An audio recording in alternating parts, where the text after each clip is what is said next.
Good morning students. बेटा, मैंने last जो वीडियो बनाया था उसमें आप लोगों को बोला था कि इन क्वेश्चंस को आपने जनरलाइज करना है, जनरल एंट्री बनानी है।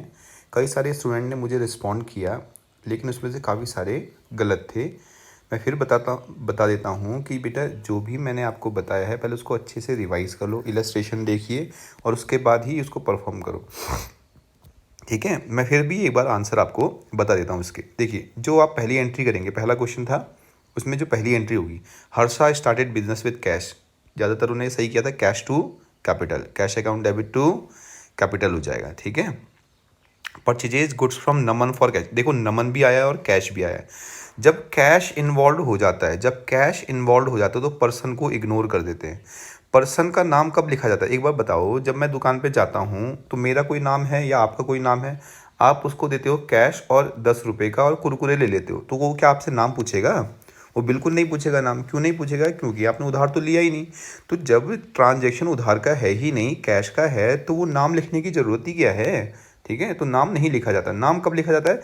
जब आप कैश पे नहीं कर रहे हो, जब ट्रांजेक्शन क्या होता है, परचेजेज गुड्स फ्रॉम नमन होता, तो हम लिखते हैं परचेजेज अकाउंट डेबिट टू नमन, जब केवल इतना होता है। लेकिन जब कैश इन्वॉल्व हो गया, मैं बार बार वीडियो में बता रहा हूँ, अगर ट्रांजेक्शन कैश होगा तो उसमें कैश लिखा होगा। उस अगर कैश लिखा है तो फिर पर्सन के नाम से कोई मतलब नहीं रहता। तो इसकी एंट्री होगी purchases account debit to cash. इस वाले को भी देखिएगा। ठीक है। इसके बाद है sold goods to Bhanu costing ₹10,000 at 12,000। मैं बता चुका हूँ, जनरल एंट्री बनाते समय हमें कॉस्टिंग वाली वैल्यू से कोई मतलब नहीं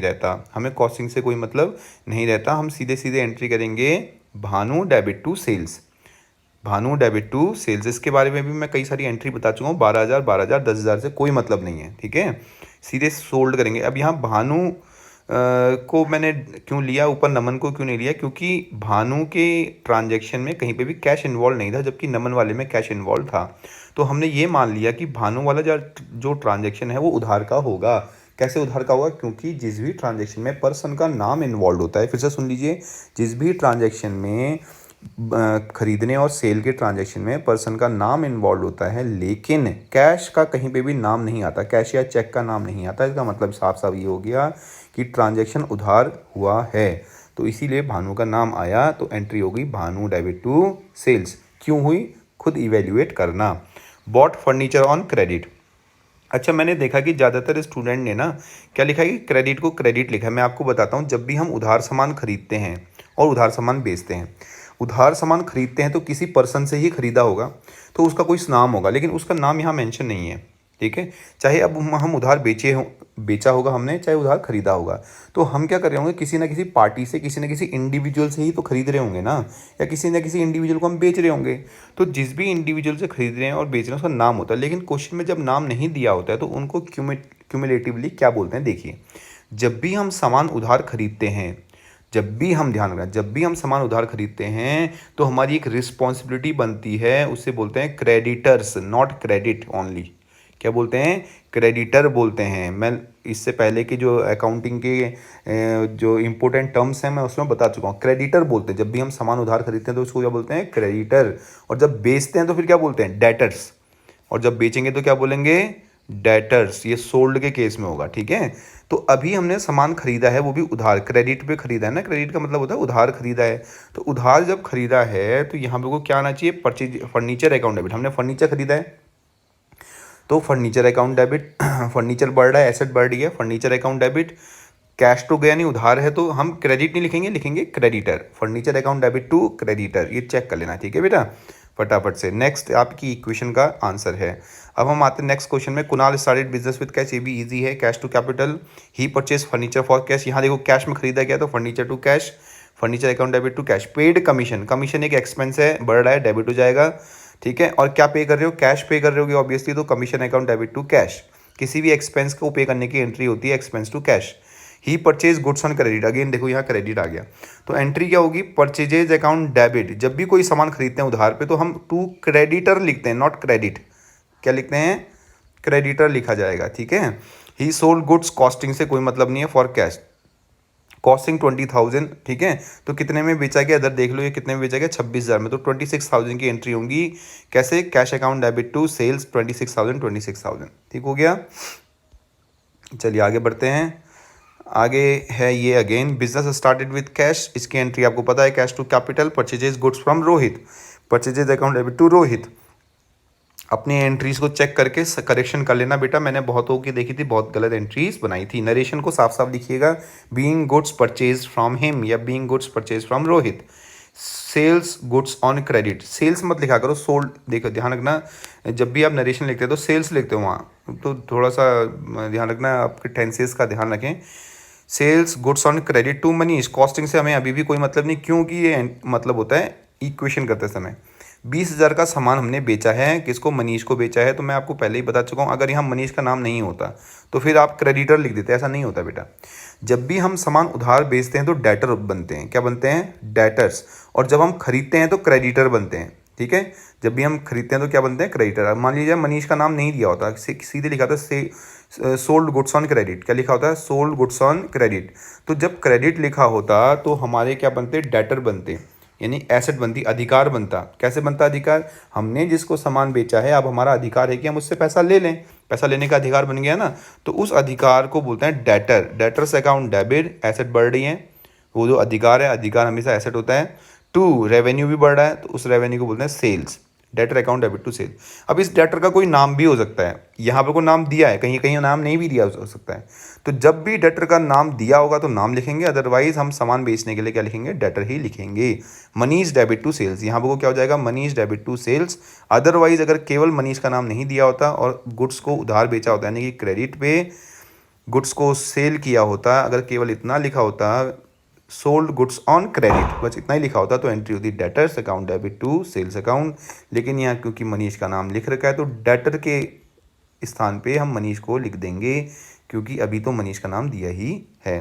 purchase furniture for office use, simple सा है, फर्नीचर अकाउंट डेबिट, एक एसेट बढ़ रही है, एक एसेट कम हो रही है, फर्नीचर बढ़ रही है और कैश कम हो रहा है, furniture account debit to cash. Cash paid to Rohit in full settlement, ज़्यादातर स्टूडेंट ये पूछते रहते हैं सर ये क्या करें क्या करें। अरे रोहित को हम पे क्यों करेंगे, ये तो देखो, रोहित को पे करेंगे इसलिए क्योंकि रोहित से हमने कभी ना कभी खरीदा होगा। ऊपर देखो ना, ये रोहित से खरीदा है कितने रुपए का, 50,000 रुपये का खरीदा है, तभी तो हम पे कर रहे होंगे, फ्री में थोड़ी ना पे करेंगे किसी को भी। तो फुल सेटलमेंट का मतलब होता है डिस्काउंट जरूर होगा। इसका मतलब है हमने 50,000 देने थे, दिए हैं केवल 48,500, इसका मतलब है हमारे कितने रुपये बच गए फुल सेटल करने में रोहित को, हमारे 1,500 रुपये बच गए हैं, ठीक है।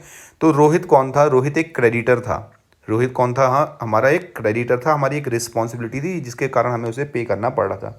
क्यों बनी ये रिस्पॉन्सिबिलिटी, क्योंकि हमने उससे सामान खरीदा था उधार पे, ठीक है, ऊपर वाले ट्रांजेक्शन में। अब हम उसको पे कर रहे हैं तो हमारी लाइबिलिटी कम हो रही है, क्रेडिटर कम हो रहे हैं। अगर रोहित का नाम नहीं दिया होता तो यहाँ क्रेडिटर को डेबिट किया जाता, ठीक है। तो क्रेडिटर कितने से कम होंगे, पूरे 50,000 से, क्योंकि फुल सेटलमेंट लिखा है, फुल सेटलमेंट। फुल सेटलमेंट का मतलब हो गया जितने का सामान हमने रोहित से खरीदा था उतने से वो ख़त्म हो जाएगा। तो रोहित पहले क्रेडिट हुआ था, अब क्या हो जाएगा, वापस डेबिट हो जाएगा, कितने से, पूरे 50,000 रुपये से। कितने से डेबिट हो जाएगा बेटा, रोहित डेबिट 50,000 रुपये से, ठीक है। अब हमारे पास से एक एसेट कम हो रही है जिसका नाम है कैश, लेकिन कैश कम हो रहा है केवल 48,500। तो हमारे पास इनकम आए, यानी कि सेविंग होगी, हमारे पैसा बच गया, डिस्काउंट रिसीव्ड 1,500 रुपये, ये होगी एंट्री, ठीक है। इसको दोबारा से देखना, फुल सेटलमेंट में हमेशा ध्यान रखना डिस्काउंट इन्वॉल्व होगा ही होगा, या तो डिस्काउंट पेड होगा या डिस्काउंट रिसीव्ड होगा। कैश रिसीव्ड फ्रॉम मनीष, अब देखो यहाँ फुल सेटलमेंट नहीं है, मनीष से कैश रिसीव हुआ होगा, इसका मतलब है मनीष को हमने सामान बेचा होगा, देखो यहाँ बेचा था मनीष को सामान। अब ये फुल सेटलमेंट नहीं है, प्लीज़ ध्यान रखना, फुल सेटलमेंट जब होगा तभी आपका डिस्काउंट इन्वॉल्व होगा। आप मनीष से आपको पूरा 20,000 मिल गया तो यहाँ कोई मतलब ही नहीं है। तो क्या हुआ, आपके पास एक एसेट बढ़ रही है और एक एसेट कम हो रही है। कौन सी एसेट बढ़ रही है, एक एसेट बढ़ रही है कैश के नाम से, क्योंकि पैसा आ रहा है, उसको आप डेबिट करोगे, ठीक है। और कौन सी एसेट कम हुई, डेटर। कौन सा डेटर कम हो गया, मनीष नाम का डेटर। तो मनीष की वैल्यू अब कम हो जाएगी। मनीष एक एसेट था, अधिकार था हमारा उससे पैसा लेना, अब उसने पैसा दे दिया है तो वो कम हो जाएगा, तो हम उसको क्या कर देंगे, क्रेडिट कर देंगे। ये ध्यान रखिए, rent paid, rent account debit to cash, cash withdraw for personal use. कोई भी चीज़ पर्सनल यूज़ के लिए विदड्रॉ कर सकता है, कोई भी चीज़, ठीक है। कोई भी चीज़ विदड्रॉ करेगा तो ड्राइंग ही डेबिट होगी, क्या होगी, ड्राइंग्स अकाउंट डेबिट। अब क्या यूज़ करा उसको देख लो, हो सकता है वो कैश विदड्रॉ करे तो नीचे 2 में कैश आ जाएगा, ड्राइंग तो हमेशा ही डेबिट होगी। अगर वो कैश विदड्रॉ करेगा तो कैश, बैंक से विदड्रॉ करेगा तो बैंक, फर्नीचर विदड्रॉ करेगा तो फर्नीचर, गुड्स विदड्रॉ करेगा तो परचेजेस। तो जो भी चीज़ विदड्रॉ करेगा वो क्रेडिट साइड में आ जाएगी, यानी कि वो क्या कर रही है, एसेट को कम कर रही है, ठीक है। इस तरह से आपने क्वेश्चन को बनाना है। इसमें कोई और ट्रांजेक्शन देखते हैं। परचेज मशीनरी ऑन क्रेडिट, मैं बार बार ये वाले नहीं बताऊंगा। Purchase from the personal use, purchase देखो, परचेज कार, कुछ भी यूज़ करे, कार खरीदे, मोटरसाइकिल खरीदे, घरवाली के जेवर खरीदे, या फिर अपने बच्चे की फ़ीस दे, कुछ भी दे। ज़्यादातर ट्रांजेक्शन इस तरह के होते हैं ना बेटा, जो आपको कन्फ्यूज़ करते हैं। बच्चे की साइकिल खरीद लिए या किसी को गिफ्ट कर दे अपने, तो कोई भी काम जो घर का है उसका, और कहाँ से कर रहा है, ऑफिस से कर रहा है, बिजनेस से कर रहा है, तो वो उसका पर्सनल यूज़ माना जाएगा। तो पर्सनल यूज़ के लिए उसने कार खरीद लिया भैया, तो कार खरीद ली है तो किसके पैसे से खरीदी, बिजनेस के पैसे से खरीदी ना, तो ड्राइंग ही तो कहलाएगी। Drawing account debit. क्या बिजनेस के पास पहले से कार थी? नहीं थी, तो पैसा कहाँ से आया? पैसा आया कहाँ से, किधर से आया? बिजनेस से। ठीक है, तो हम कार नहीं लिखेंगे, drawings account debit to cash लिखेंगे। ठीक है, drawings account debit to cash. घरवाली के लिए जेवर खरीदे, drawings account debit to cash. बच्चे की फीस जमा करी, drawings account debit to cash. तो ये ड्राइंग है personal use. Paid to creditor in full settlement, तो paid to creditor in full settlement discount होगा, मैं यहाँ नहीं बताऊंगा, ये आप खुद करोगे। सोल्ड गुड्स कॉस्टिंग से मैं पहले फिर बता चुका हूँ, पेड रेंट कुछ नहीं है। एडवांस, हाँ यहाँ आपको देखो, commission received in advance, commission received in advance. आपने काम किया नहीं है, कोई बंदा आ जाता है कहता है कि लो भाई एडवांस ले लो और हमारा काम कर दो, ये आपका कमीशन हो गया। अभी तो आपने काम ही नहीं किया ना, तो जब आप काम करोगे तब जाके आप उस कमीशन को अर्न कर सकते हो। अदरवाइज वो जो कमीशन आपको मिला है वो बिना काम का थोड़ी ना मिला है, वो तो एडवांस मिला है कि भैया आप ये काम करके दोगे, और अगर आपने ये काम नहीं किया तो आपकी ये जिम्मेदारी हो जाएगी कि इस कमीशन को वापस करना पड़ेगा जो आपने रिसीव किया एडवांस में।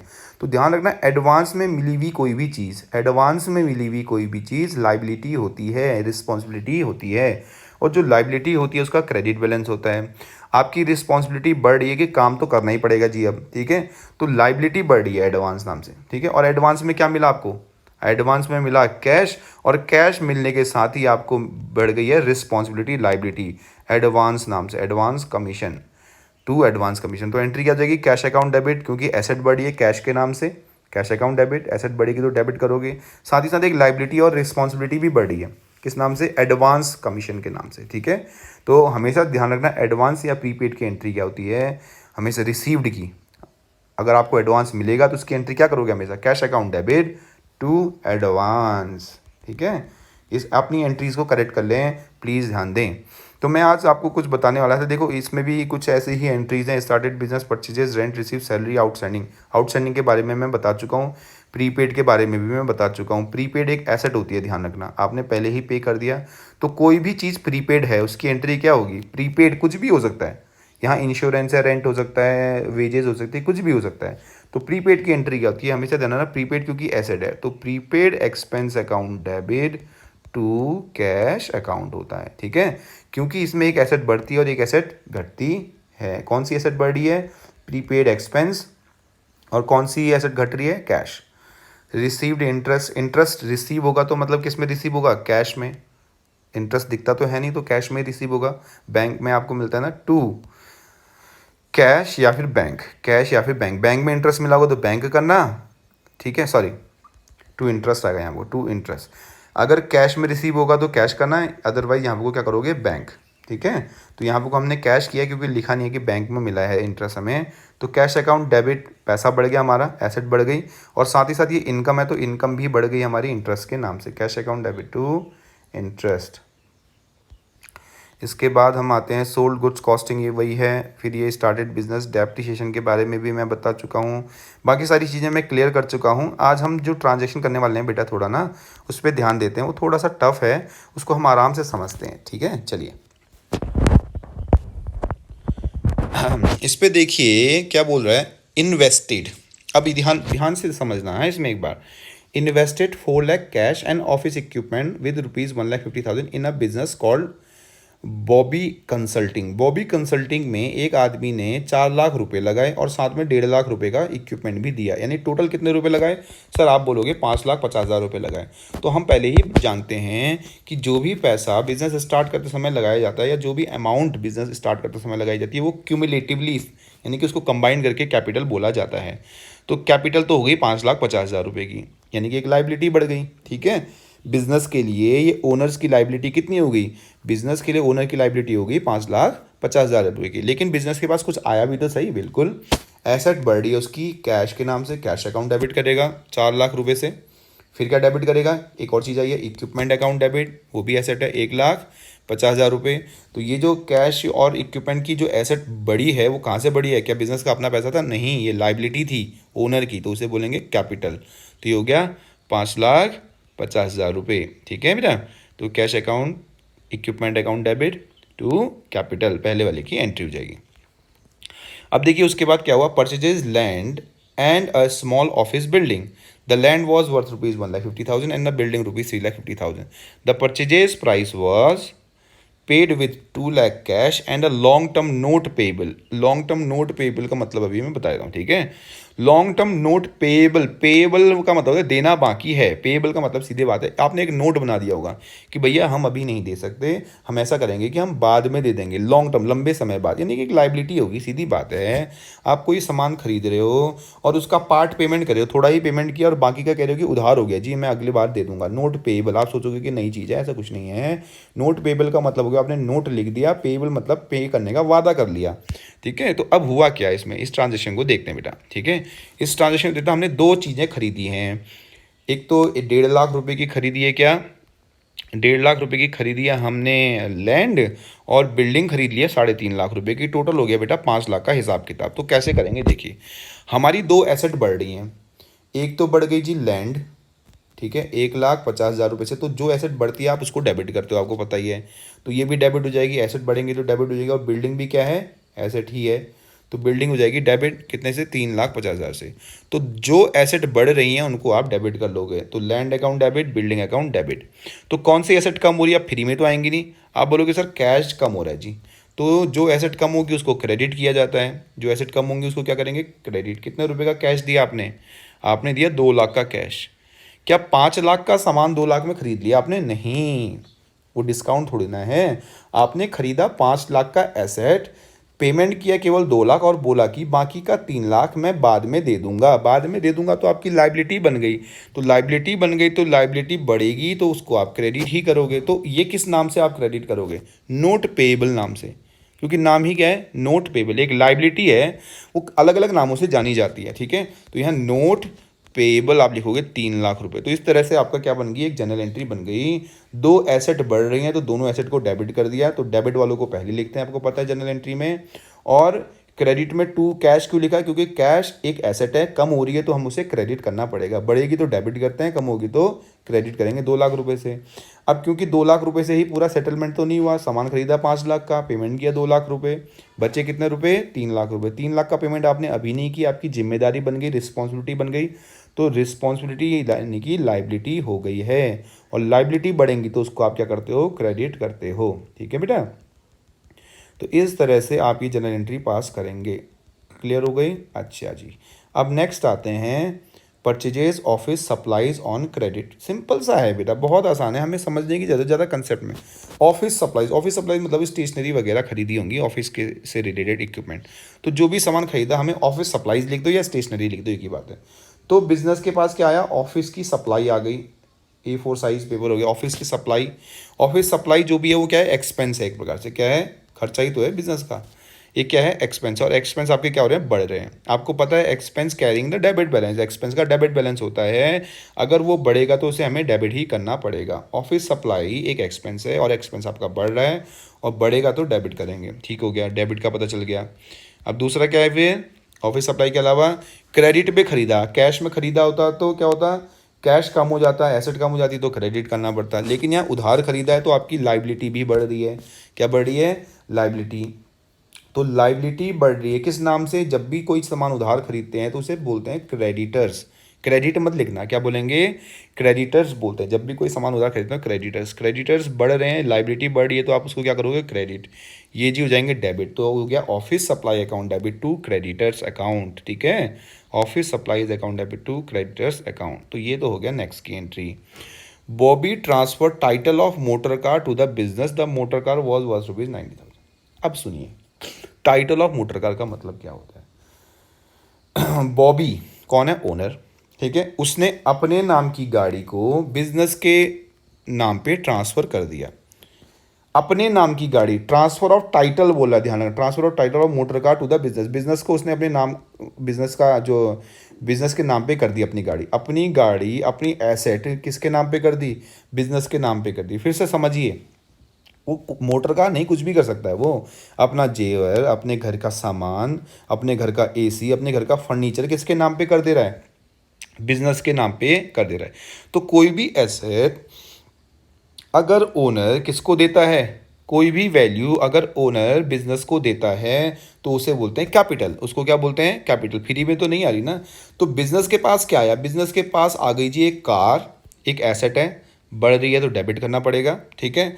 टू किससे आई ये, ओनर से आई, तो ओनर उसको क्या बोलेगा, कैपिटल। हमेशा ध्यान रखना, ओनर जब भी किसी भी तरह की एसेट लगाए, कार फर्नीचर कुछ भी लगाए, तो आप एंट्री करेंगे उस एसेट को डेबिट करोगे क्योंकि वो एसेट बढ़ जाएगी बिजनेस के पास, और क्रेडिट किसे करोगे, कैपिटल, ठीक है।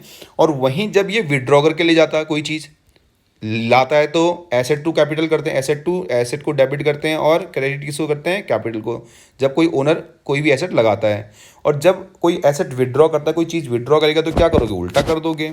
अब कैपिटल नहीं बोलोगे, उसको क्या बोलोगे, ड्रॉइंग्स हमेशा डेबिट होगी विड्रॉ करने पर पर्सनल यूज़ के लिए। टू जो भी चीज़ विड्रॉ कर रहा होगा उसको क्रेडिट में लिख दोगे आप, ठीक है। तो ये हो गया आपका एंट्री, क्या हो जाएगी, car account debit to capital.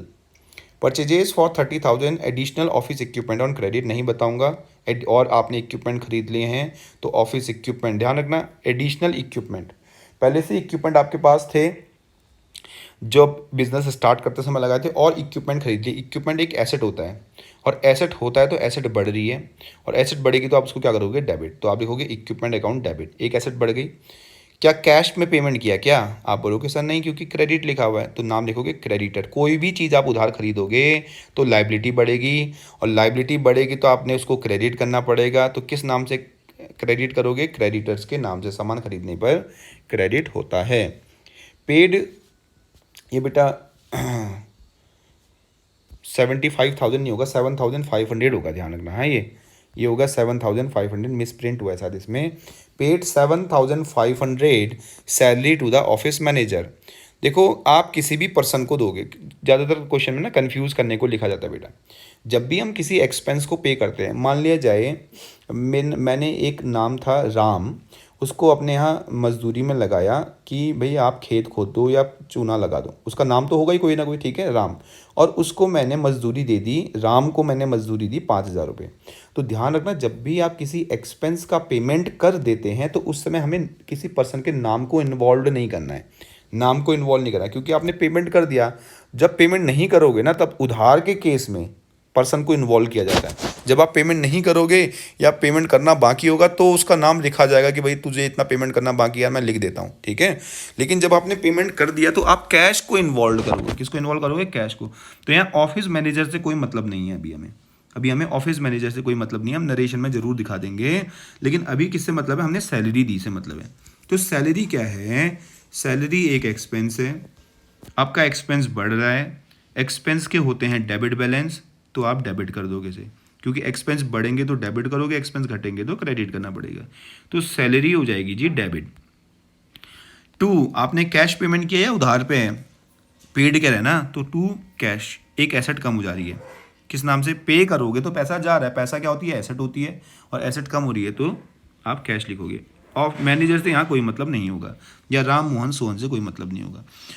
Provide services to a client and collect 30,000। देखो बेटा बिजनेस में क्या होता है, या तो हम सामान बेचेंगे या हम सर्विस देंगे। ध्यान रखना, गुड्स एंड सर्विसेज, बिजनेस का काम क्या है, गुड्स एंड सर्विस। तो सर्विस प्रोवाइड करना एक रेवेन्यू है, सर्विस प्रोवाइड करना क्या है, एक रेवेन्यू है। तो इसे हम रेवेन्यू दिखाएंगे, ध्यान रखना, इसको हम क्या दिखाएंगे, रेवेन्यू को बोलेंगे, ठीक है। सेल ऑफ सर्विस, यहाँ पे भी हम सेल्स वर्ड का यूज कर सकते हैं, किसका यूज कर सकते हैं, सेल ऑफ सर्विस या रेंडरिंग ऑफ सर्विसेज। तो इसको ज़्यादा अच्छा ये है कि हम सेल नहीं दिखा देते, क्योंकि सर्विस बेची नहीं जाती है, डिलीवर की जाती है। तो हम यहाँ रेवेन्यू लिखेंगे, क्या लिखेंगे हम उसे, रेवेन्यू। इसीलिए ना वर्ड रेवेन्यू आता है। अगर मैं केवल फिजिकल गुड्स बेचूंगा तो मैं गुड्स लिख सकता हूँ, ठीक है, सेल लिख सकता हूँ, उसको क्या लिख सकता हूँ, सामान को तो बेचा ही जाता है, सेल लिख सकता हूँ। लेकिन जब मैं सर्विस प्रोवाइड करूँगा तो उसको क्या लिखूंगा, उसको सेल तो नहीं लिख सकते, सामान को बेचा जाता है, फिजिकल आइटम को बेचा जा सकता है ना, तो इसको रेवेन्यू लिखा जाएगा। तो रेवेन्यू लिखेंगे, 30,000 रुपये आए तो कैश बढ़ गया जी, एसेट बढ़ गई 30,000 रुपये से, कैश अकाउंट डेबिट। क्यों किया डेबिट, एसेट बढ़ रही है, तो जब बढ़ती है एसेट तो उसको डेबिट करते हैं, और क्योंकि रेवेन्यू भी बढ़ा है, वो हमारी इनकम है, तो हम लिखेंगे revenue account to revenue, cash account debit to revenue 30,000। Service देना, ये कौन सा काम कर रहा है ये? Bobby. Bobby consulting services provide करता है, तो इसलिए कंसल्टेशन जो फीस आएगी उसको क्या लिखेगा वो? Revenue. Paid 4,000 for the months utility, utility के लिए पेमेंट किया तो utilities account debit to cash. Paid supplier credited to transaction C, अच्छा जो सी ट्रांजेक्शन में आपने 30,000 रुपये का ये इक्विपमेंट खरीदा था ना उधार, उसका पेमेंट कर दिया, तो इसके बारे में मैं जनरल एंट्री नहीं बताऊंगा। पेमेंट करोगे कैश कम हो जाएगा, आपने कैश को क्रेडिट करना पड़ेगा। आपने जो ये क्रेडिट यानी उधार खरीदा था तो किसको क्रेडिट किया था? क्रेडिटर को। अब उसको पेमेंट कर दोगे, सिंपल बात है, मैंने जो सामान उधार खरीदा था अब मैंने उसका पेमेंट कर दिया, तो मेरी रिस्पॉन्सिबिलिटी कम हो गई ना, मेरी लाइबिलिटी कम हो गई। तो लाइबिलिटी पहले किस नाम से बनाई थी मैंने? क्रेडिटर के नाम से बनाई थी, क्रेडिट किया था। तो अब लाइबिलिटी कम होगी तो मुझे लाइबिलिटी को क्या करना पड़ेगा? डेबिट करना पड़ेगा। तो creditors account debit to cash account आपने करना पड़ेगा उसी वैल्यू से बेटा, 30,000 से। Purchases new office equipment paying 93,000 cash and trading in old equipment with the record costing ₹7,000। ये एक्सचेंज ऑफर है बेटा, देखो क्या मज़ेदार चीज़ है। देखिए कभी कभार होता है ना आजकल एक्सचेंज ऑफर बड़े चलते हैं मोबाइल में, कि भैया आप नया मोबाइल खरीद लो और पुराने मोबाइल को इतना दे दो। तो इसको कैसे एंट्री करेंगे? बहुत आसान सा है बेटा, ठीक है। परचेज न्यू ऑफिस इक्विपमेंट, हमारे पास क्या आ रहा है पहले देखो, हमारे पास एक इक्विपमेंट आ रहा है, एक एसेट बढ़ रही है कितने की? 93,000 की। एक एसेट बढ़ रही है कितने की? 93,000 की। तो क्या करोगे इसे? जो एसेट बढ़ती है उसे हम क्या करेंगे? डेबिट। तो इक्विपमेंट 93,000 से तो डेबिट होने वाले हैं, कंफर्म हो गया, क्योंकि इक्विपमेंट एक एसेट है, एसेट बढ़ रही है, खरीदोगे तो ठीक है, और बढ़ेगी तो आप उसको क्या करोगे? डेबिट करोगे। क्लियर हो गया। अब पेमेंट किया गया कैश और साथ ही साथ पुराना इक्विपमेंट भी दे दिया गया 7,000 का, तो हमारे पास से एक एसेट और कम हो रही है, कौन सी? ओल्ड इक्विपमेंट नाम से, इसको आप इक्विपमेंट ही लिखना, ठीक है। तो जो इक्विपमेंट बढ़ रहे हैं वो तो आपने डेबिट किए, जो इक्विपमेंट घट रहे हैं तो उनको क्या करोगे? क्रेडिट करोगे। कितने रुपए का इक्विपमेंट आपका गया? 7,000 का, ठीक है। पुराना इक्विपमेंट था, नया इक्विपमेंट आया 93 का, पुराना इक्विपमेंट इसके बदले में कितने का दिया? 7,000 का। तो 93 में से 7 माइनस कर दो, कितना आ गया? 93 का नया खरीदा था, 7,000 का पुराना इक्विपमेंट भिड़ा दिया आपने एक्सचेंज ऑफर में। तो अब आपका बचा 86,000 रुपीज़ अभी भी बचे हैं, तो उसका पेमेंट किया है कैश से आपने, तो आपकी कैश भी कम हो जाएगी। तो मैंने क्रेडिट क्यों किया कैश को? क्योंकि कैश एक एसेट है और उसकी वैल्यू कम हो रही है, तो कम हो रही है तो हमें उसको क्रेडिट करना पड़ेगा। तो एंट्री क्या बन गई? इक्विपमेंट डेबिट 93 के खरीदे, पेमेंट किया केवल 86,000 और बाकी का 7,000 का इक्विपमेंट आपका गया तो सही, कम तो हुआ लेकिन वो एक्सचेंज ऑफर में कम हो गया, ठीक है। रिकॉर्डेड कॉस्ट 7,000 रुपये की रिकॉर्डेड कॉस्ट से वो क्या हो गया? ट्रेड कर दिया। ट्रेडिंग मतलब एक्सचेंज कर देना, ठीक है। ये वाला अच्छा क्वेश्चन था। Completed services of a client, देखो completed service of a client 26,000, this amount is to be paid within 30 days. आपने किसी एक क्लाइंट की सर्विस को कंप्लीट कर दिया, जब आपने कंप्लीट कर दिया तो आपका अब अधिकार बन गया 26,000 रुपये लेना, ठीक है। कंप्लीटेड बोला है, कंप्लीट नहीं किया होता तो अभी आपका अधिकार नहीं होता। आपने कंप्लीट कर लिया तो अब आपका अधिकार है कि 26,000 रुपये रिकवर करो, तो सीधी बात है एसेट बन गई है। अगर वो कैश दे देता है तो अच्छी बात है, कैश बढ़ जाएगी, और अगर कैश नहीं देता है तो डेटर बढ़ेंगे, क्योंकि आपका अधिकार है ना कोई एसेट तो बढ़ेगी। कैश मिल जाता तो कैश बढ़ता, लेकिन अगर आपने उधार, क्योंकि बोला ना अमाउंट अभी 30 दिन के अंदर दी जाएगी, अभी नहीं दी जा रही है, तो आपका अधिकार है कि आप उस पैसे को रिकवर कर सकते हो। तो अभी आपके क्या बनेंगे? डेटर्स बढ़ेंगे। कोई भी सामान को बेचते हो तो दो ही तरीका है, या तो कैश में बेचोगे तो कैश बढ़ेगा, उधार बेचोगे तो डेटर बढ़ेंगे। सामान बेचोगे चाहे सर्विस दोगे तो एक ही बात है। यहाँ कैश इन्वॉल्व नहीं है, तो एक एसेट है, क्या नाम है उसका? डेटर्स। तो डेटर्स आपके बढ़ जाएंगे। आप लिखोगे डेटर एक एसेट है, बढ़ रही है तो डेबिट करोगे, ठीक है। 26,000 से 2 क्या दिया आपने? सर्विस दी है उसको, आपने सामान बेचा है। सामान बेचते तो सेल्स लिखते हैं, लेकिन यहाँ सामान नहीं है, सर्विस दे रहे हो तो रेवेन्यू लिखोगे। क्या लिखोगे? रेवेन्यू। ज़्यादातर स्टूडेंट को बड़ा कन्फ्यूजन होता है सर्विसेज के केस में, ठीक है।